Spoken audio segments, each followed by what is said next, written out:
গণতান্ত্রিক পুনর্গঠনের জন্য সংগ্রাম।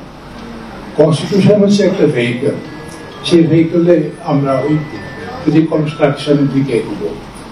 অর্থাৎ এটা ব্যাপ্তি অনেক বেশি, সেখানে আরো বিভিন্ন ইস্যু, গণতন্ত্রের জন্য যে যে অন্য ফ্যাক্টর গুলোর প্রয়োজন, সেই সমস্ত ফ্যাক্টর গুলো নিয়েই আমাদের এখানে সংলাপ আমি বিশ্বাস করি যে সিজেএস চালিয়ে যাবে। এটা একটা চলমান প্রক্রিয়া। আজকের এই আলোচনায় আমরা কোনো সিদ্ধান্ত দিচ্ছি না, এবং সেই সিদ্ধান্ত যে সরকার বা জনগণের উপরে বাইন্ডিং তা নয়। আমরা আলোচনা করছি আগামীতে এই গণতন্ত্রে শুধু আমরা কয়েকজন পাশ্চাত্য শিক্ষায় শিক্ষিত বা লেখাপড়া শিখেছি তাই যে আমরা বক্তব্য রাখবো সকলের জন্য।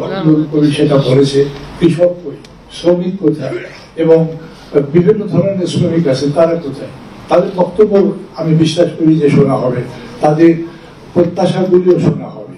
৭১ সালের প্রত্যাশা সকলের ছিল, প্রতিটি মানুষের ছিল, সেই জন্য সমস্ত জনগণ সেখানে অংশগ্রহণ করেছিল।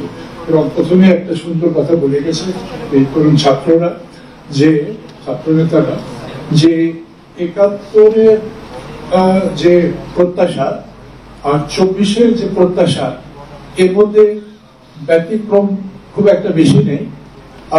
৭১-এর প্রত্যাশা পূরণ হয় নাই বলেই এই ২৪-এ এই জনবিক্ষোভ বা গণ অভ্যুত্থান। সুতরাং এটা এক সূত্রে বাধা, এবং এই ৭১ থেকে ২৪-এর যাত্রাপথে যে বাধা বিপত্তি গুলো সামনে এসে, আমি বিশ্বাস করি যে এই সংলাপের মধ্য দিয়ে এই ডেমোক্রেসিক গণতান্ত্রিক পুনর্গঠনের দিকে আমরা আগাতে থাকবো। সংবিধান সংশোধন অথবা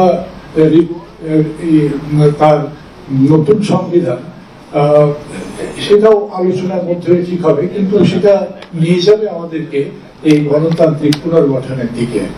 এটা শেষ কথা নয়।